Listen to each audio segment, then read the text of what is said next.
Assalamualaikum warahmatullahi wabarakatuh. Selamat sore ya untuk kawan-kawan semuanya. Salam sejahtera selalu tentunya buat kita ini. Semoga di kesempatan yang baik ini ya, kita dan terang-terang kita senantiasa diberi kesehatan dan juga kelancaran. Nah, untuk kesempatan kali ini ya rekan-rekan, nanti kita akan coba menjawab ini request dari salah satu rekan kita yang kemarin beliau ini menanyakan kepada kami ya mengenai masalah kerugian terbesar di dalam beternak endok sistem pembibitan. Nah ini ya, nanti akan kita ulas bersama, tentunya juga sesuai dengan apa yang kami alami. Nah, di dalam beternak endok sistem pembibitan ini ya rekan-rekan semuanya, selain masalah penyakit ya, ini kita tidak berbicara masalah penyakit, kerugian yang sering ditimbulkan di dalam beternak pembibitan ini, di mana untuk kondisi dari endok-endok kita ini tidak bisa melakukan proses produksi secara maksimal. Nah, hal ini ya tentunya juga ada kaitannya dengan masalah rangsum pakan yang kita berikan kepada endok-endok kita ini. Untuk masalah rangsum pakan ini ya, silakan untuk rekan-rekan semuanya bisa memberikan ya untuk rangsum pakan ini, tentunya juga dengan rangsum pakan yang di situ untuk fungsinya memang betul-betul dibutuhkan oleh endok kita tersebut, yaitu pakan yang mempunyai kualitas protein yang tinggi ya, dalam artian harus imbang antara untuk protein dan juga masalah karbohidratnya, dimana untuk endok tersebut ya, apabila kita memberikan dengan pakan yang baik, tentunya juga untuk masalah produksi telurnya itu pun juga akan bisa secara maksimal. Nah, selain itu ya, kerugian ini ya, kerugian yang sering atau yang memang nyata ya, kita alami manakala untuk endok tersebut mengalami proses bodol bulu. Nah, proses bodol bulu ini ya, atau biasa disebut dengan mabung ini, memang merupakan suatu proses atau siklus wajib ya, yang di situ harus terjadi di dalam masa 1 tahun sekali. Nah, di dalam proses mabung tersebut, tentunya untuk endok-endok kita ini yang jelas tidak bisa melakukan proses bertelur. Dan untuk masalah waktunya ya kawan-kawan, memang yang selama ini kami alami ya, itu memerlukan waktu untuk endok yang mabung tersebut untuk segera pemulihan ya dan produksi kembali, dibutuhkan waktu sekitar kurang lebih 2 bulan. Nah, di masa 2 bulan tersebut ya kawan-kawan semuanya, kita selaku peternak endok harus memberikan makan pada mereka ya, sedangkan mereka ini tidak bisa menghasilkan. Nah, solusi ya untuk kawan-kawan semuanya, di antara banyaknya solusi itu adalah dengan menukar atau menjual endok tersebut. Tapi kalau bagi saya pribadi ya, apabila untuk endok tersebut ya atau indukan kita tersebut dalam proses mabung dan usianya memang masih muda ya, kita tidak harus melakukan proses penjualan. Dikarenakan kenapa? Yang jelas apabila kita menjual ya kawan-kawan, tentunya juga kita akan mengalami kerugian.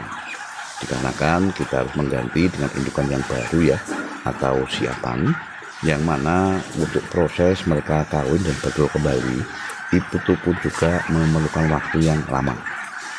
Nah, berarti untuk kesimpulannya ya, apabila kita menemui ya untuk endok yang mabung atau bodol bulu, kita harus bisa memastikan untuk usia dari indukan tersebut. Kalau memang untuk usianya sudah menua ya, silakan saja bisa dijual atau ditukar dengan indukan yang lain.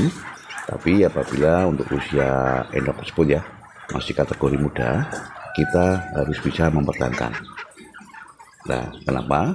Dikarenakan juga untuk proses siklus mabung ini ya kawan-kawan, ini adalah siklus alami yang harus terjadi setiap 1 tahun sekali ya, yang mana untuk proses tersebut untuk endok-endok kita ini ya atau indukan yang jelas berhenti untuk melakukan proses produksi.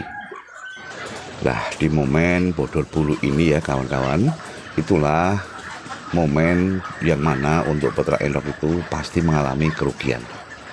Nah, untuk solusinya ya kawan-kawan semuanya, agar untuk proses mabung ini tidak bisa berjalan serentak ya untuk seluruh kandang, kita usahakan untuk mengisi ya, ketika kita memasukkan barang baru, usahakan untuk usianya itu tidak boleh sama. Ini kenapa ya? Dikarenakan untuk proses mabung itu biasanya terjadi secara bersamaan. Tapi kalau untuk usia dari indukan kita itu ya mungkin berbeda-beda atau ada jeda ya. Barangkali untuk proses mabung ini tidak bisa berjalan serentak. Nah, hal ini kenapa? Dikarenakan apabila untuk proses mabung ini berjalan serentak, maka tentunya juga kerugian itu sudah pasti di depan mata. Nah, apabila untuk indukan kita ini ya mungkin sebagian ada yang mabung dan juga sebagian ada yang produktif ya, yang mana untuk hasil dari produktif tadi ya, untuk endok yang produktif tadi bisa kita gunakan untuk mengcover masalah biaya pakannya. Walaupun tidak bisa secara maksimal ya kita mendapatkan hasil, tapi minimal kita bisa menghasilkan untuk biaya pakannya. Makanya kalau ada ya seorang peternak yang mengatakan untuk penghasilan ya jumlah produksi DOE itu bisa berjalan secara konsisten ya secara bertahun-tahun ya, saya kira hal itu juga tidak masuk akal. Karena apa? Tadi sudah saya sampaikan juga ya bahwasanya untuk proses mabung atau bodol bulu ini biasanya terjadi per 1 tahun sekali. Dan ini ya sekalian saya jawab juga kaitannya dengan masalah bodol bulu. Apakah untuk bodol bulu ini terjadi juga pada endok pejantan? Nah, jawabannya ya menurut rekan-rekan semuanya bahwasanya untuk siklus mabung ini ya atau bodol bulu di endok pejantan pun mengalami hal yang sama. Manakala untuk pejantan kita itu ya di dalam proses mabung atau bodol bulu tersebut tentunya juga dia tidak bisa melakukan proses perkawinan secara maksimal, atau bahkan contoh dia tidak bisa melakukan proses perkawinan. Biasanya untuk pejantan ya yang di dalam kondisi mabung dia akan condong lebih menyendiri, dia akan berdiam diri ya, dan tentunya juga di fase ini dia akan sedikit kalah dengan pejantan yang lainnya. Nah itu ya untuk rekan-rekan semuanya yang tadi di awal sudah saya sampaikan ya, bahwasanya untuk kerugian terbesar di dalam kita menekuni usaha peternak endok pembibitan ini ya, manakala untuk endok-endok kita ini baik indukan maupun pejantan itu mengalami proses mabung. Nah proses mabung ini ya tentunya juga merupakan ujian ya bagi kita selaku peternak endok dengan sistem pembibitan, yang mana kita harus bersiap-siap ya untuk mengeluarkan biaya yang lumayan banyak ya, dikarenakan untuk endok tersebut tidak melakukan produksi sehingga untuk pemberian pakannya pun harus tetap berlanjut. Nah mungkin hanya itu ya untuk rekan-rekan semuanya jawaban dari kami nih mengenai masalah kerugian terbesar yang harus kita terima ya manakala kita harus berternak endok dengan sistem pembibitan. Semoga saja bisa sedikit memberi masukan ya untuk rekan-rekan semuanya. Tetap semangat di dalam beternak. Ayo ternak gen kepenak. Wassalamualaikum warahmatullahi wabarakatuh.